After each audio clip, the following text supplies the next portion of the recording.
Brought to you by Penguin.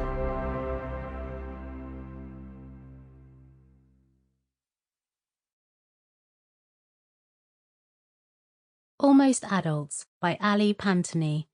Read by Tamaryn Payne and Nicole Davis.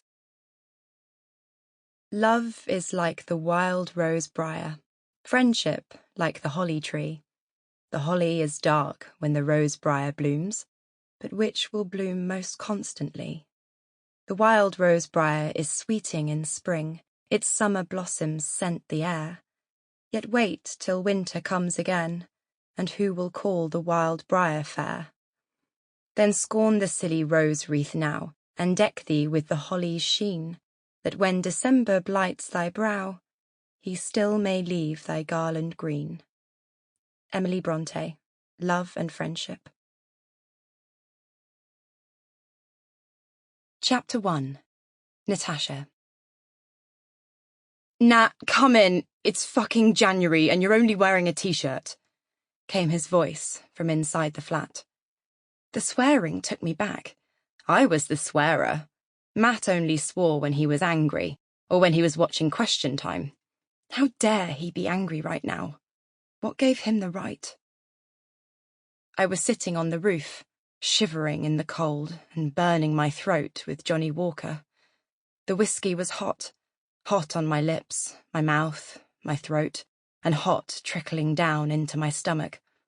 But my body was ice, the bitter seaside air whipping my hair back and biting at my skin.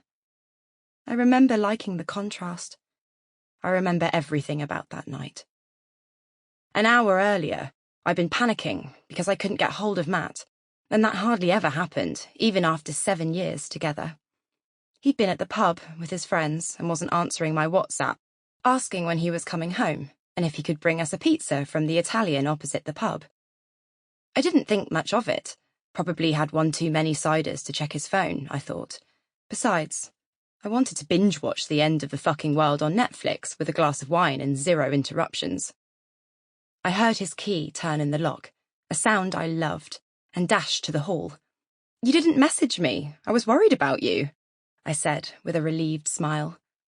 Until suddenly, I clocked the look on his face, and I wasn't smiling anymore.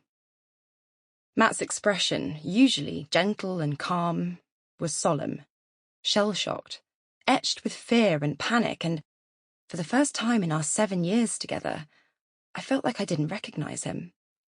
He stood in the door to our home, tall, beautiful, and broken, limply holding a cardboard pizza box, and said, "Nat, we need to talk." I always used to laugh at those words in films. How cliched, who actually says that, I'd say, until I heard them.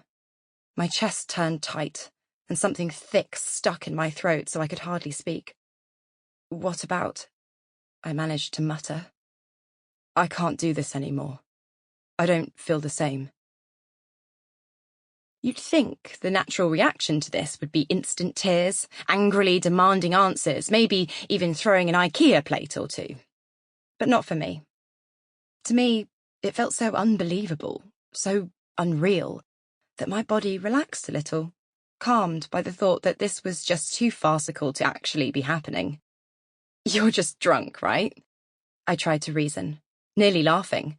"But don't say things like that. We can just talk in the morning. Come to bed, it's almost 1:30. "No, Nat, you don't understand." "Of course I do. I get emotional when I'm drunk too." Then, suddenly, his face turned stern, frown lines spreading across his forehead. "I'm not drunk, Nat. Please, listen. I'm sorry, but I don't love you anymore."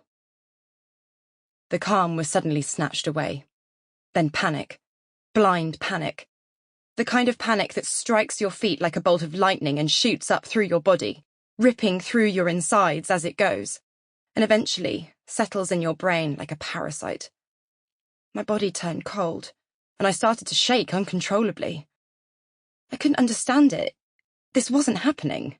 This didn't happen to people like us. This didn't happen to happy people. We were happy, weren't we? I ran to the bathroom to throw up. I sat. Sample complete. Ready to continue?